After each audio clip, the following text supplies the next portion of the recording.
All right, good afternoon and welcome to the 8th episode of the Arab Identity. Today, we are honored to have Professor Saeed Khan again. We're going to be speaking about the Balfour Declaration.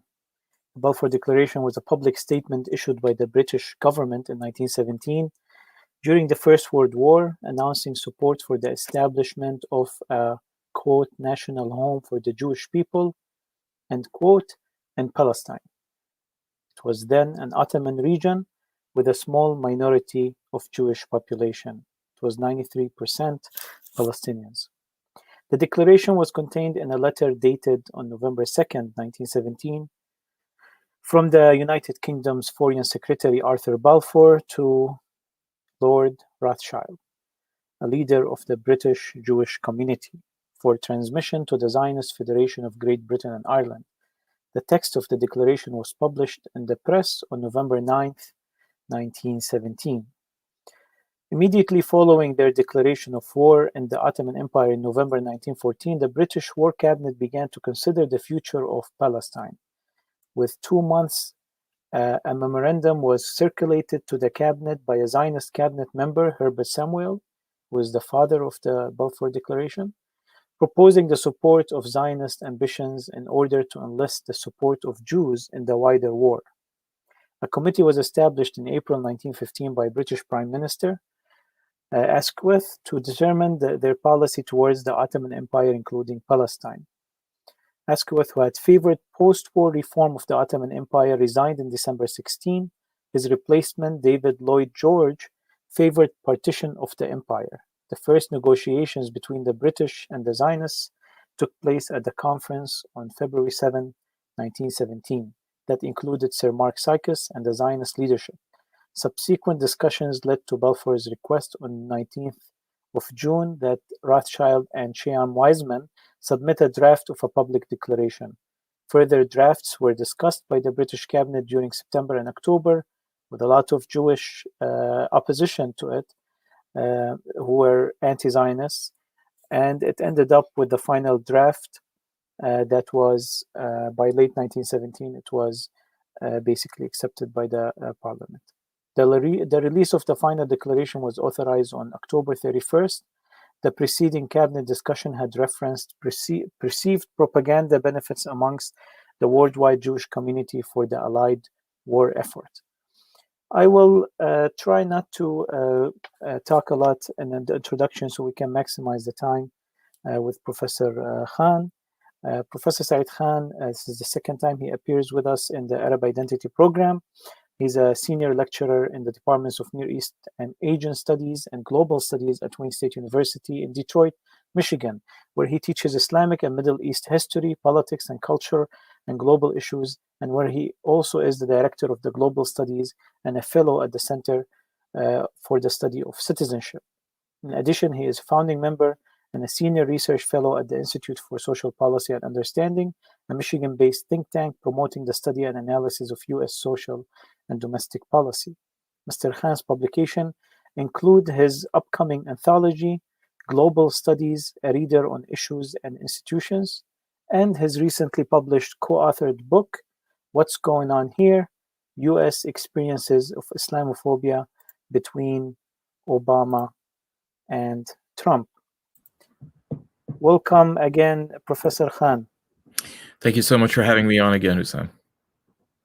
So the Balfour Declaration, Professor Ali Alawi from Oxford University, who is now, by the way, the Deputy Prime Minister of Iraq and the Minister of Finance, he said in his book, Faisal I, probably no other declaration in modern times has had such an impact on entire peoples, has been so mired in controversy, and has had such astounding consequences. Would you agree with Professor Alawi? I think that it has certainly had a very profound impact on the perceptions that people have. It is seen as a victory, a culmination of 2,000 years of aspiration for the Jewish people. It is seen as the ultimate act of betrayal for the Arab people.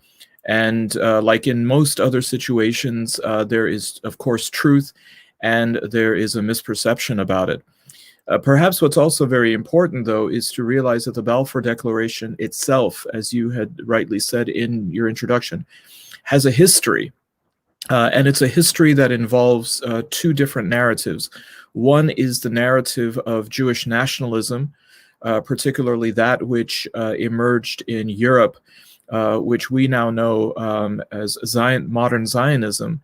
And the other, of course, is, as we talked about in the last episode, the designs and the ambitions that European powers had during and with the eventual conclusion of World War I, of what to do with the Ottoman Empire, both for their imperial and colonial interests, as well as to deal with some serious mistrust that these European powers had one another. So I think that's probably the best starting point to then understand the full scope and scale of Balfour, well beyond just what it did to this particular geographic area between the Mediterranean and the Tigris and the Euphrates rivers. Right. So in last episode, the professor, in episode number 7, we spoke about the birth of Zionism here on Arab Identity. And today we want to talk a little bit more, because it's the Balfour Declaration is it was born from the womb of political Zionism. So a question for you, Herzl's Zionism. It seems that Zionism that has developed in Eastern Europe as a response to Enlightenment, it seems it is in opposition of Herzl, who was himself considered one of those who are enlightened and secular Jews. But then, and he was more of a territorialist rather than a Zionist. And now we bring the term Zionism and him as a founder of Zionism. It brings some confusion to the understanding of Zionism. How can we distinguish these things? Sure. Well, first of all, realize that modern Zionism is, as you said, a very European phenomenon. Jews that were living either in Muslim territory or Muslim lands, whether it was the Ottoman Empire, whether it was in Syria, whether it was in North Africa, that aspiration for a kind of territorial nationalism did not really exist. It's important to remember, as you said, that the Jewish community in Palestine during the Ottoman era was actually very small. The vast majority of Jews in the Ottoman Empire lived elsewhere. They lived in Salonika, they lived in Izmir, they lived in Istanbul, and they were predominantly Sephardic Jews, those that had been rescued by Sultan Bayezid II after the fall of Al-Andalus, or Muslim Spain, in 1492, when he sent ships to rescue both Jews and Muslims, who then were given refuge in the Ottoman Empire. And despite the fact that they could have conceivably moved within the Ottoman Empire to Palestine, they chose not to. It was simply not considered to be as important or as commercially vital as other parts of the Ottoman Empire. Now, within European Zionism, though, it's important to realize that there were two different trajectories. The enlightened Zionism of which you speak was really a Western phenomenon. This emanates from Jews who were living in European capitals like Vienna and Berlin and Paris and in London. And here what we find is that the dynamics of secularism and the dynamics of the political climate of Europe gave Jews a choice. If they wanted to be enfranchised, they had the opportunity to do so. They could live as essentially full citizens. They could have upward mobility, but there was a price to pay. They had to check their Judaism at the front door before they left, entering the public sphere. And it is because of this that we see then that some of the most prominent Jewish names that we know today historically from Europe in this period, in fact, left Judaism. Benjamin Disraeli, who was the founder of the British Conservative Party, Queen Victoria's favorite prime minister, was in fact someone who converted to the Church of England through his family. Karl Marx also converted to Protestant Christianity. He may have, of course, then assumed atheism. But this idea of de-Judification within the homes of so many prominent Jews in these areas was a decision that was made in order to then gain acceptance within broader society. That was actually not an option available to Jews that were farther to the east in Russia and in Ukraine. There, the Jews were essentially subject to persecution. They would live in small communities, many of them in agricultural areas. There was always a suspicion about them. And they were subject to these mass campaigns of discrimination and persecution known as pogroms. And one of the largest ones that occurred was in 1882. And oftentimes these happened when there was some way to try to deflect attention away from either the corruption or the irresponsible acts and policies of the Tsar. And so we find then that that was not a kind of Zionism that could necessarily emerge out of what we would consider to be Enlightenment philosophy. It was not available to them. And also many of the Jews that came from that part of Europe came from agricultural backgrounds, came from rural backgrounds, whereas the ones from Western Europe were coming from urban centers. 1894 proved to be a watershed year, though, for the Jews of Western Europe. Now, as I said, many of them felt that if we provide ourselves to be secular, the great promise of Enlightenment theory in Europe as it was practiced, then we would be accepted as anybody else would be accepted. Those who chose to maintain their Jewish identity more profoundly ghettoized themselves, lived as Orthodox Jews in these kinds of communities, whether it was in Warsaw or in Krakow or elsewhere, even in some of these other European cities. So this was a choice that was made. But it was a captain in the French Legion by the name of Alfred Dreyfus who then was hit with the reality, and with him the entire Jewish community in Western Europe, that no matter how secular you can be, no matter how you present yourself, it isn't enough. He had risen to the rank of captain, a very prominent position within the military corps, and yet that didn't spare him from the accusation of passing military secrets to the German embassy in Paris. He was then charged with high treason. He was convicted completely on these bogus charges, and he was sentenced to life imprisonment in the French penal colony in Devil's Island near French Guiana in South America. And the ease by which French society seemed to think, okay, well, because he's Jewish, he must have done something. This whole idea of where there's smoke, there must be fire, really troubled a journalist by the name of Émile Zola, a writer and journalist. And he saw the way that the French were carrying themselves as being somewhat enlightened and liberal in their views and tolerant. And he then wrote a series of letters in Le Monde called J'accuse, I accuse you, in which he essentially indicted French society of allowing this miscarriage of justice to occur. And it then served as a jolt by which then French society then created enough of a clamor that Dreyfus was then granted a new trial. At the trial, he was found to have, he was let go based on an insufficient evidence. But it took a decade before he was then fully exonerated of saying that the charges should never have been brought in the first place. But that served as a wake-up call to Jews in Western Europe. And Herzl's very famous book, Der Judenstaat, was until then seen as something more aspirational. The Jewish state, yes. The Jewish state. And in 1897 in Basel, Switzerland, at the World Zionist Congress, the ideas of Herzl, based on the treatment or the mistreatment of Dreyfus and his experience, then served as catalyst to say that the only way that Jews could really be safe is if they had the self-determination. Now, of course, both Herzl as well as the rest of the Jewish community that was now affected, those that were in Basel, were highly influenced by what was now the zeitgeist in Europe, the ideas of European nationalism, something which had come out of the Protestant Reformation, had come out of the 30-Year Wars, had come out of the Peace of Westphalia, the ideas of realigning oneself in a sovereign state based on a common nationality, and that nationality being a function of ethnicity or race or religion or culture or language.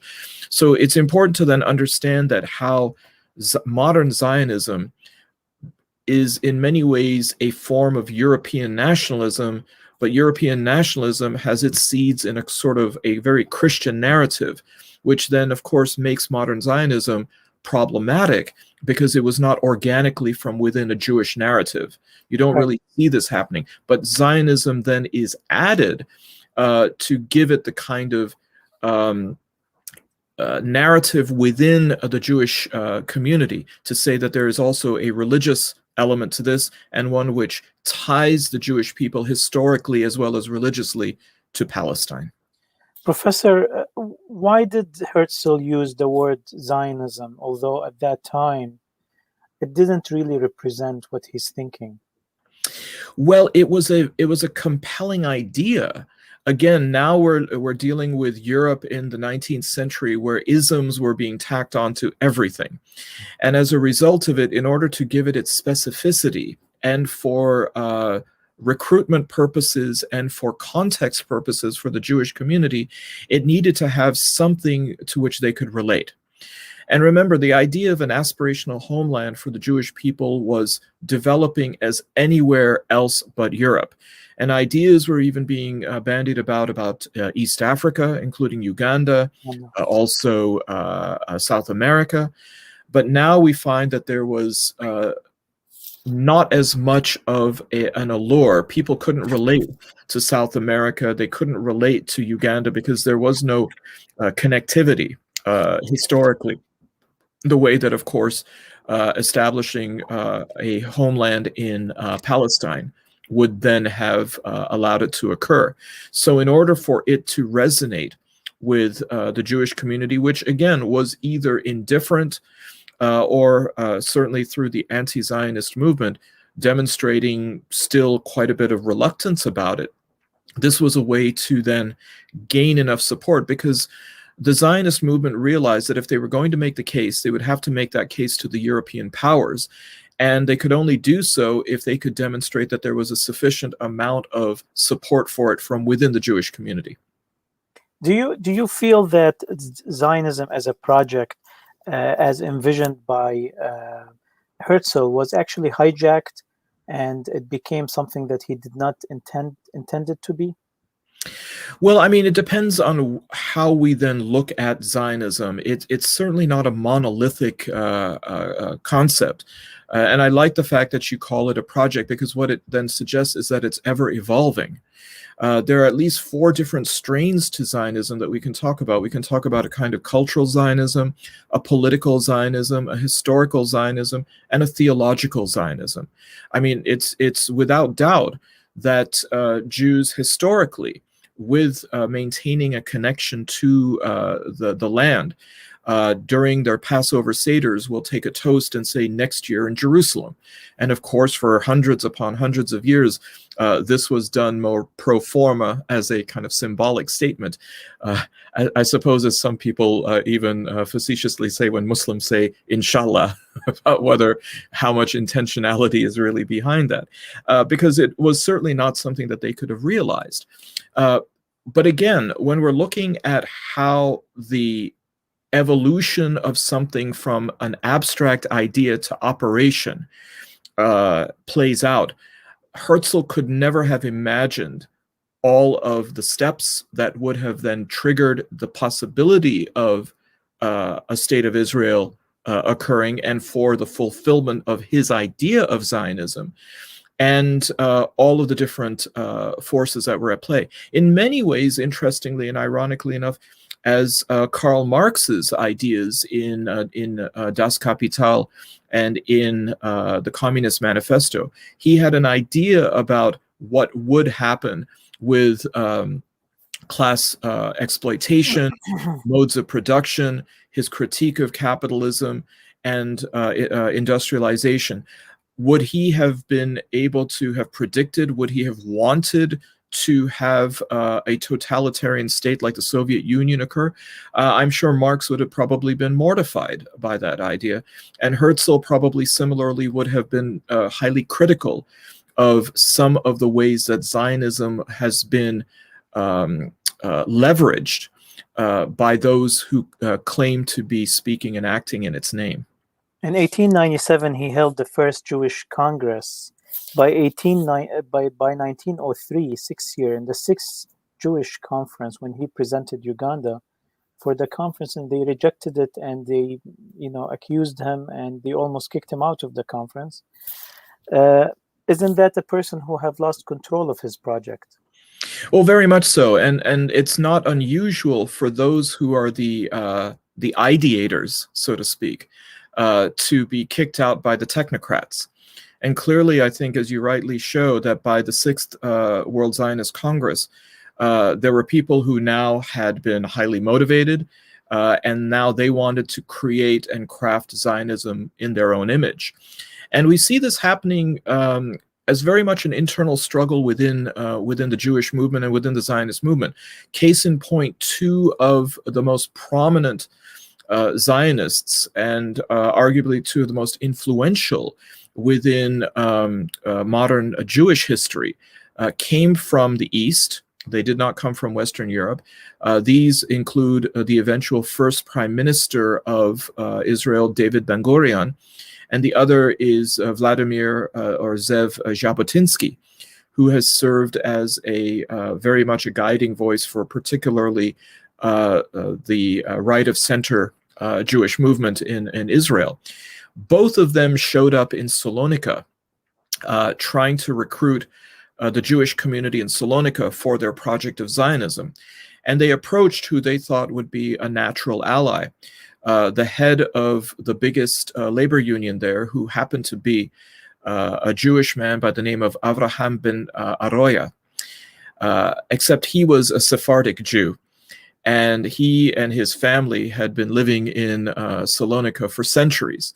And when they came to try to get his aid to marshal the Jewish community of Salonika and its resources, because they were quite well to do as merchants, many of them, Ben Oroya refused. And he rejected their calls for Zionism because he said, look, this is stirring up the pot unnecessarily. We lead a perfectly stable, secure, and safe life here.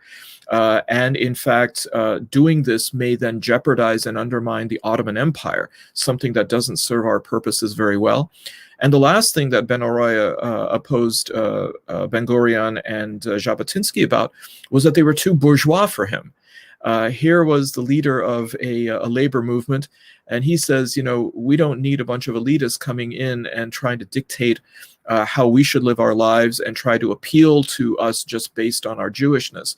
I mean, these are fascinating elements to see how complicated Zionism was in its development. The reason, Doctor, we've spent some time on this because it is related to Balfour Declaration. It's actually related also to the environment back then. That I'm gonna read a little passage by Lawrence of Arabia. Lawrence, who, if anyone can represent the Arab revolt, who is not from it, or a British to represent the Arab revolt, it would be Lawrence. He said, of course, the root difference between between the Palestine Jew and the colonist Jew to Faisal, the important point is that the former speak Arabic and the later German Yiddish. He is in touch with the Arab Jews, their headquarters at Safad and Tiberias, and his sphere, and they are ready to help him on conditions. They, the Arabic-speaking Jews, show a strong antipathy to the colonist Jews and have even suggested repressive measures against them. Faisal has ignored this point hitherto and will continue to do so. His attempts to get in touch with the colonial Jews have not been very fortunate. They say they have made arrangements with the great powers and wish no contact with the Arab Party. Now Faisal wants to know, what is the arrangement standing between the colonist Jews, called Zionists sometimes, and the Allies? What have you promised the Zionists, and what is their program? Now that is in early 1917, Lawrence addressing the British Commission. So there was no clarity as far as the Arabs about the concept of Zionism, because Zionism, it presented itself in different shapes and forms at that point. The people who have discussed the Balfour Declaration in the Parliament, they also had different perceptions of it. That's why there were a lot of revisions of the text, because people were interpreting it in different ways. There's this unclarity about the Zionist project, because it's either one of two things, Professor, in my perception, and you can correct me if I'm wrong. It's either that Herzl wanted to recruit people using the term Zionism, and basically it continued that way for the sake of recruitment, for the sake of solidarity, or there was actually a plan to undermine Zionism with the we can call it the colonial Zionism, as it proceeded into its political objectives. And when Weizmann met Faisal in Aqaba, Faisal expressed sympathy to the Zionists, and I actually have a statement here also by Faisal, who said, who signed the agreement, but he stated that, as you know, he has. I have a picture of it here. He has written it with his handwriting. This is his signature on the agreement, and he has written in Arabic with his own handwriting that as long as if the Arabs are established, as I have asked in my manifesto of January 4th, addressed to the British Secretary of State for Foreign Affairs, I will carry out what is written in this agreement. As far as our understanding with the British is going, then we have no problem with welcoming our brothers to Palestine. Those who are persecuted, the Jews who are persecuted, they can come and they can establish their home in Palestine. It was not perceived as a political threat. Is that something that is inherent in was it part of a plan, or did Zionism change into a more political phase? What I mean is, did Zionism had no intention to establish a state, or it hid that purpose? I don't think that there was any kind of hiding here. If there was hiding being done, it was being done by the British and the French. And as we had discussed even last time, given how fluid things were, it could be very easy as an explanation to say that the British and the French had some master plan that had been drafted centuries ago, and that now all of a sudden they found the opportunity to go ahead and carry that out. But clearly, as we've seen, I mean, even in that very excellent book, Blood and Sand, you can't help after reading that to think that they were making it up as they went along.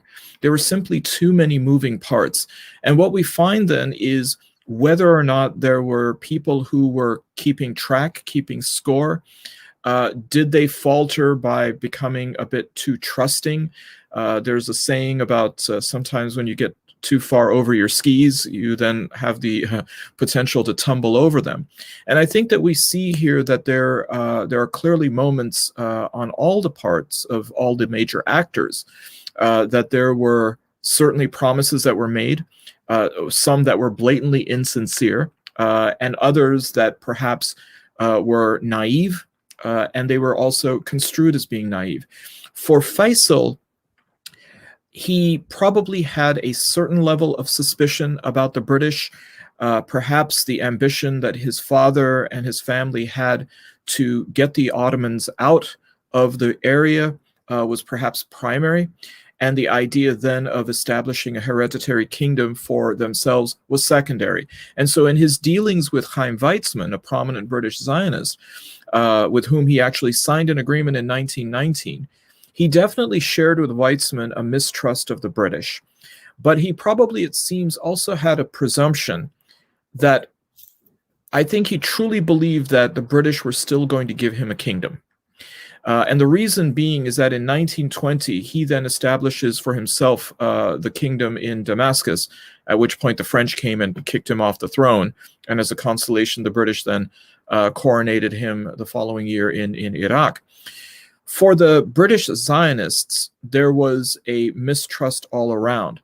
The bigger question, though, was between anti-Semitism and what I call philo-Semitism. Was the British establishment liking, were they friendly toward the Zionists, or were they just flat out being hateful and racist toward them and bigoted? And this was something that I actually believe you see played out in the Balfour Declaration and in the text. But there's another element that I think is also important for us to discuss. And the timing of the Balfour Declaration is by no coincidence. It is taking place after the Russian Revolution is happening.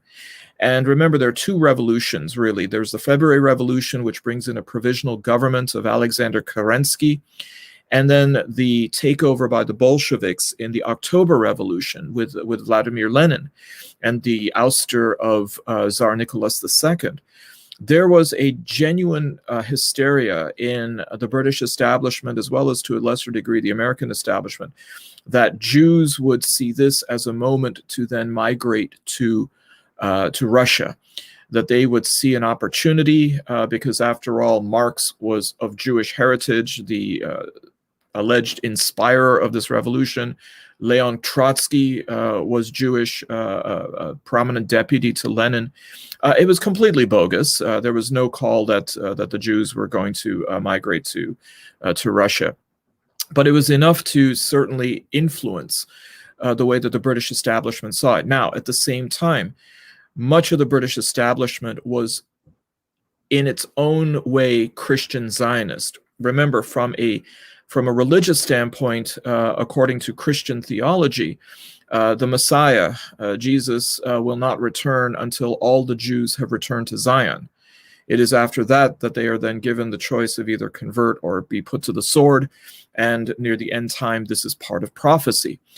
At the same time, there is also then this kind of backhanded empathy that in order to have that, we need to be very sympathetic to the Jewish cause.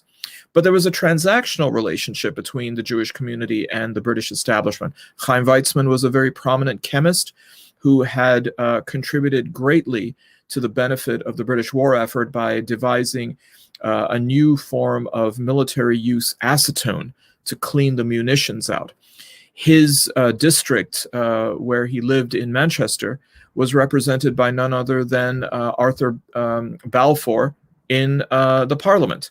Balfour had been Prime Minister, Balfour had been the Lord of the Admiralty, and now from 1916 to 1919, he was the Foreign Minister. Balfour was a Zionist in the sense of being a Christian Zionist. The Prime Minister was Lloyd George, who was an unabashed Turkophobe. So he was looking for any way to undermine the Ottomans. But there was also this nagging issue that was unresolved by Sykes-Picot. That region, which was supposed to be an international zone between the Jordan River and Mediterranean, there was still growing suspicion about the French designs in the area. And so a way to then show cover for their paranoia about the French and appear to be rather magnanimous was to support self-determination for the Jewish people. But it wasn't really self-determination. It was to create then a situation of dependency. If you read the Balfour Declaration, it says that His Majesty's government, George V's government, view in favor the establishment of a national homeland for the Jews, it being understood that it will not prejudice the civil and religious rights of existing non-Jewish communities in Palestine or the rights and political status enjoyed by Jews in any other country. So let's go ahead and dissect this. Are they creating a new sovereign state for Jews? Absolutely not. They are supporting it. That support, of course, is also ambiguous. We don't know what that's going to look like. Even the mandate system that came about later was probably not devised in the minds of the British and the French at the time, because that came about thanks to the League of Nations, and the League of Nations was not known until the Paris Peace Conference, and it was something that was brought by President Woodrow Wilson himself. It was certainly not within the imagination of the British and the French. So it's important to recognize that Balfour does not create a state of Israel. It does not create even the initial steps of sovereignty for the state of Israel. Much the same way, symmetrically, that the British said they supported an Arab kingdom, but they did not necessarily support a sovereign Arab country for Sharif Hussein and his family. The second important clause that people don't consider is that there was a recognition by the British that they did not want instability, and the Zionists also recognized this and appreciated it. Christians and Muslims, the non-Jewish communities of Palestine, were not going to be adversely affected by this. And then lastly, of course, was this very important and interesting clause that this will also not affect the rights and the status for Jews living elsewhere. There was a real anxiety by people like Lord Walter Rothschild, the recipient of the letter, a prominent member of the British Zionist community and a major financier of the war effort in Britain, and Chaim Weizmann and others, that this would be a pretext for the British to say, with our support for your homeland there, you can leave our homeland from here. And so that idea about whether this would lead to a kind of nudged deportation of Jews from Europe, a kind of polite cleansing, ethnic cleansing, was certainly on the minds of the Zionist community, and they wanted to ensure that that wasn't going to happen.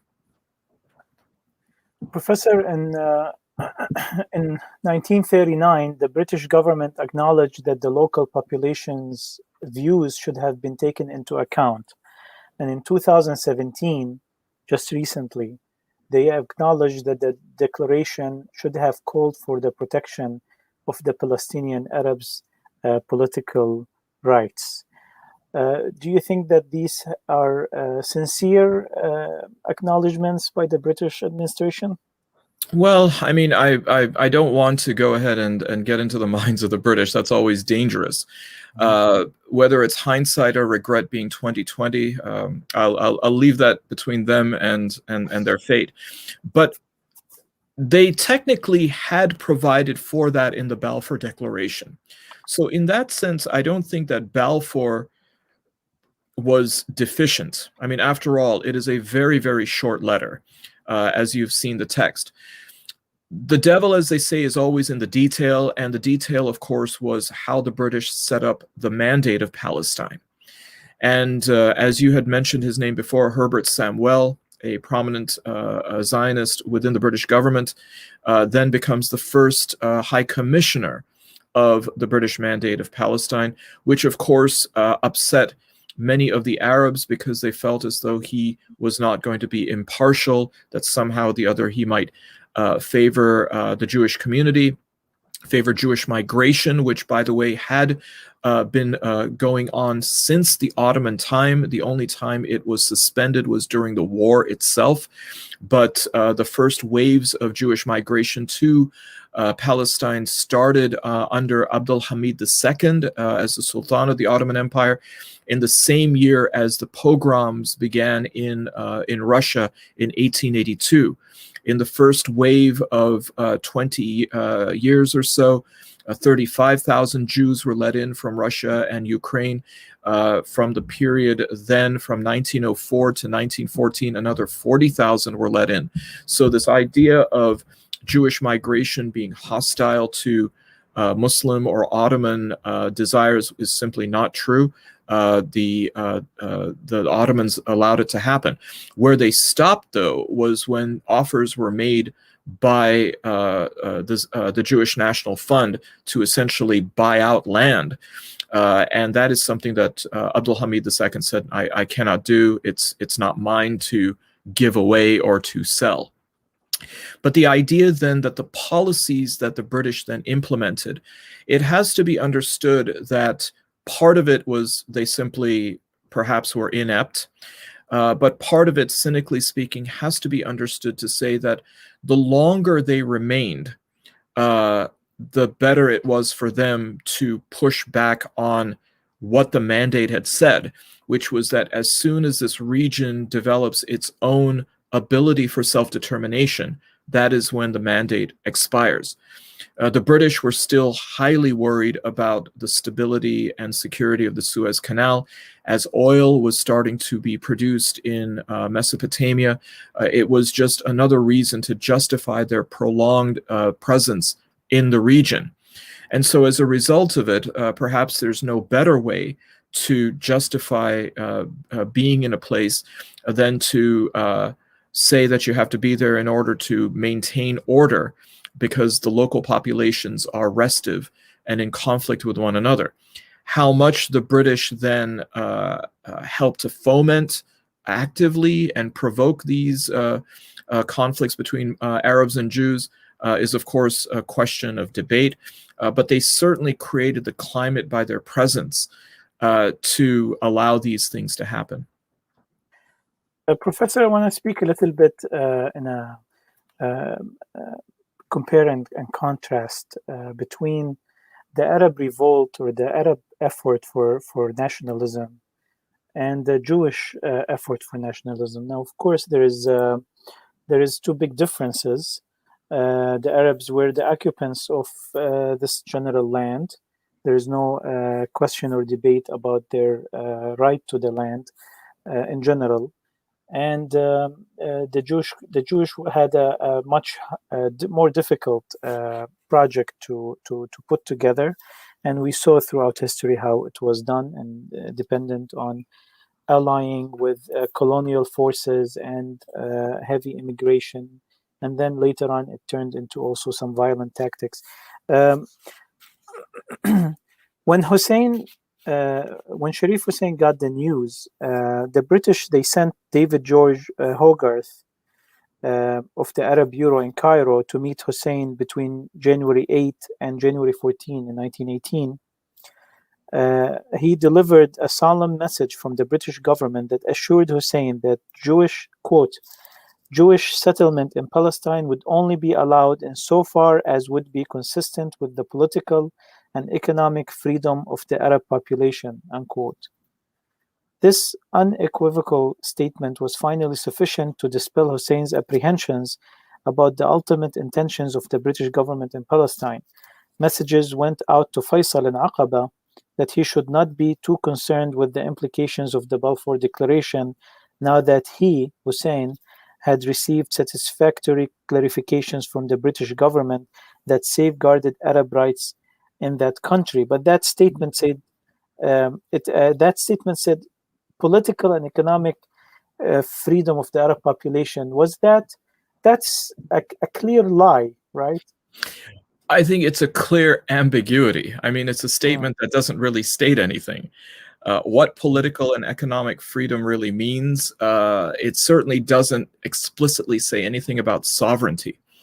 The other thing that also is a very open question is whether Palestine was part of the intended or acknowledged, a mutually acknowledged kingdom for Faisal and Sharif Hussein and family. Because remember, this statement is coming out in January of 1918. It's occurring about 5 or 6 weeks after the Balfour Declaration has been enacted. But the Sykes-Picot Agreement of May of 2016 clearly showed Palestine was an international zone, or put in another way, it clearly was not within the ideas and the aspirations of being part of an Arab kingdom. Now, we can go ahead and say charitably that the Sykes-Picot Agreement was going to have zones of influence, French zones and British zones. But if Sharif Hussein thought that the entire region was going to be his kingdom, then why should zones of influence of his kingdom be split between the French and the British? So there's that issue that seems to be rather problematic.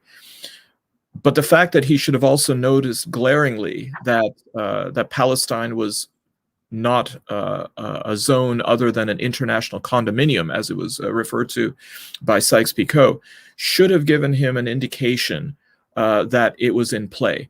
There doesn't really seem to be any correspondence, to my knowledge, between Sharif Hussein and the British about the status of Palestine.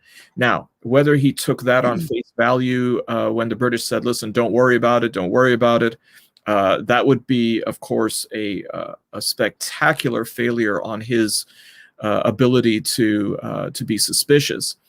Or did he simply understand that Palestine was not supposed to be an area that he was going to obtain anyway, or that he should just stay quiet because he should go for the bigger part of the pie as opposed to the smaller one? So Hogarth's statement, it may not necessarily be intentionally duplicitous as much as it was left, as the British often did, whether it was with the Hussein McMahon correspondence or other dealings, including Balfour, ambiguous enough to give them wiggle room. Mm-hmm. Professor, let me divide this into two sections. One, the Arab perception. It is you would agree with me that the Arab revolt and the Arab political mind, which is basically was the Arab al-Fatat, right? The Fatat organization, which Faisal was a secret member of, and there is something that's intricate in history that Faisal was trying to satisfy his father, but his mission was aligned with the Arab al-Fatat mission, which is the Arab nationalist movement. The Damascus Declaration of 1915, it clearly includes Palestine in it. As far as the British is concerned, the only thing I can present to you is the correspondence of October 24, 1915. They say this is the most decisive document between McMahon and Sharif Hussein. Although in the translation, sometimes, you know how they played with the translation, providing it a little bit more accurate in Arabic than in English.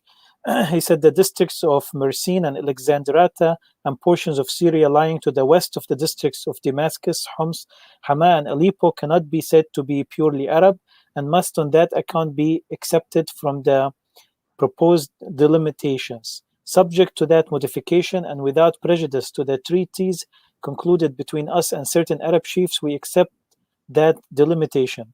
As for the regions lying within the proposed frontiers in which Great Britain is free to act without detriment to interests of her ally France, I am authorized to give you the following pledges on behalf of the government of Great Britain and to reply as follows to your note. That subject to the modifications stated above, Great Britain is prepared to recognize and uphold the independence of the Arabs in all the regions lying within the frontiers proposed by the Sharif of Mecca. He has previously proposed it very accurately, with the exceptions of Alexandretta, Aden, and the areas that the British had much interest. That document kind of includes Palestine very clearly in it, although there are things that are lost in translation intentionally. Professor, there is ambiguity that time. I mean, the Sykes-Picot took place at the same time, almost actually before the Balfour Declaration, but it hasn't been revealed till November of 1917, right? And by the time it got to the press, and then the press got to Egypt, and it got to the Arabs, it was way after the Balfour Declaration. Do you feel that if it came before that, it would have had a different impact on the Arab revolt? Absolutely. I mean, at the very least, there would have been an opportunity to confront the British. What would have occurred from that would have, of course, been, excuse me, quite embarrassing, as it turned out to be embarrassing anyways. But it would have arguably really changed the dynamics of the entire conflict. It would have been difficult to imagine that the Arab revolt would have continued. At the very least, it would have been suspended, and who knows if the Ottomans would have been able to remobilize, reorganize, and rearm to stage a greater level of resistance against the British and the French forces in the Syria campaign. It's one of those very, very intriguing questions. But getting back to the point about the Damascus Declaration, remember this is October of 1915. And it just shows you how dynamic and how fluid the situations were. The Hussein-McMahon correspondence was not concluded until March of 1916. So again, there was plenty of opportunity for getting into a greater level of specificity and explicitness when it came to what were the terms of this correspondence. Now again, how much of that was based on too much trust that the Arab leaders had vis-a-vis the British? How much of it was really then a betrayal? How much of it was perhaps a little bit of cloudiness of ambition that, hey, we might actually get a state or a kingdom? That kind of aspiration also plays a big role. And then I think another point, as you mentioned before, about Arab nationalism. You had Futat and you had the Damascus Declaration, but there was always going to be this issue about the fractures within the Arab community. Muslim Arabs, by and large, were conflicted. Do we go ahead and revolt against the caliphate? That was certainly something that created an equivocation. Christian Arabs might have had a bit of a different perspective. They did not see this as an issue about, of course, revolting against the caliph. But at the same time, given the French and their patronage of Arab Christians, including the establishment of the Mutasarrifiyya, that district along the Mediterranean, which then becomes Lebanon, or the foundation for Lebanon, there was always going to be these issues of unity when it came to the notions of what exactly did Arab nationalism mean to the various elements of the Arab community. Thank you. I mean, the British has stated in the Balfour Declaration the Jewish race, and then they changed it to the Jewish people because there was no such thing as the Jewish race, but they were perceived almost as a race. And then this concept was a new concept that regardless of religion, the cultural Judaism is itself an identity. And do you feel that this can be contrasted to the Arab identity? I mean, seeing Arab identity not as a race, but as a cultural identity will mend all the differences within the Middle East between the different Arabs. It's doubtful, and the reason being is that there are now such embedded lines of demarcation, many of these, of course, drafted and crafted by European powers, which have now become solidified over time. Yes, there's a certain kind of Arab cultural identity that exists, but at the same time, one could argue that the centers of gravity of that Arab identity have shifted. At one time, the Arab identity and the center of gravity was Egypt and Syria. Now, arguably, that has shifted to the Gulf. And as a result of it, then we have to consider the economics as also being a very critical factor. Will then Arab identity willingly accept the shift to a Khaliji essentialism or dominance? That's really hard to imagine that can happen. And then what to say about the Arab culture of the Maghreb? I'm sure that they will also want to have some kind of representation within that. But it's also an issue that arguably is within Jewish identity as well. And the idea that there are these debates, there are in fact some under the surface, and occasionally they erupt, conflicts within the Jewish narrative of what is seen as the imposition of European or Ashkenazim Judaism at the expense of and at the inferiorization of the Sephardim, the Mizrahim, the Tamimi, and the other Jewish communities. So identity politics is not something that is the sole province and the sole calamity of Arab identity. We're seeing that also in some manifestations within Jewish identity. The differences within Jewish identity is that many of those issues are tabled in favor of the singular national identity of Israel. But as we're noticing even today, ideological differences are now starting to create new kinds of fissures within Israel, to the point where the domestic political landscape has become so fascinating that even an Arab party is potentially now the linchpin of determining what the next government of Israel will look like. Yeah, and perhaps the Muslim Brotherhood. I mean, the irony of ironies of Yeah. that happening, isn't it? So I certainly would not want to be a member of the Knesset right now, because I think it's just simply too chaotic.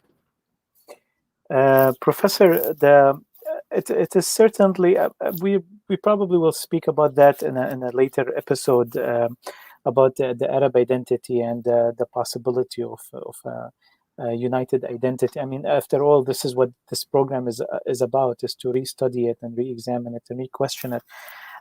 But to come back to that era of the Balfour Declaration, what do you feel that the Arabs had much more?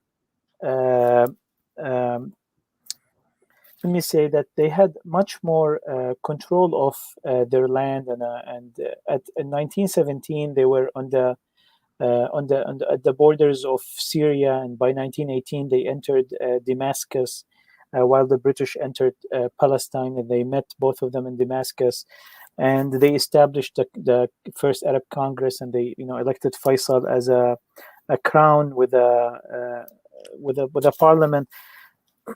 What made the Arabs after from 1920 till 1948, you have 28 years. What made the Zionist project build so much stronger than the Arab national state, the national project, basically?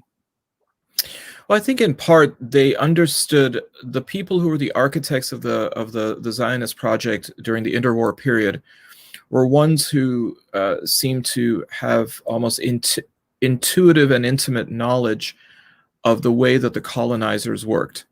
After all, many of those architects were not in the British Mandate of Palestine. They were operating from London and from outside.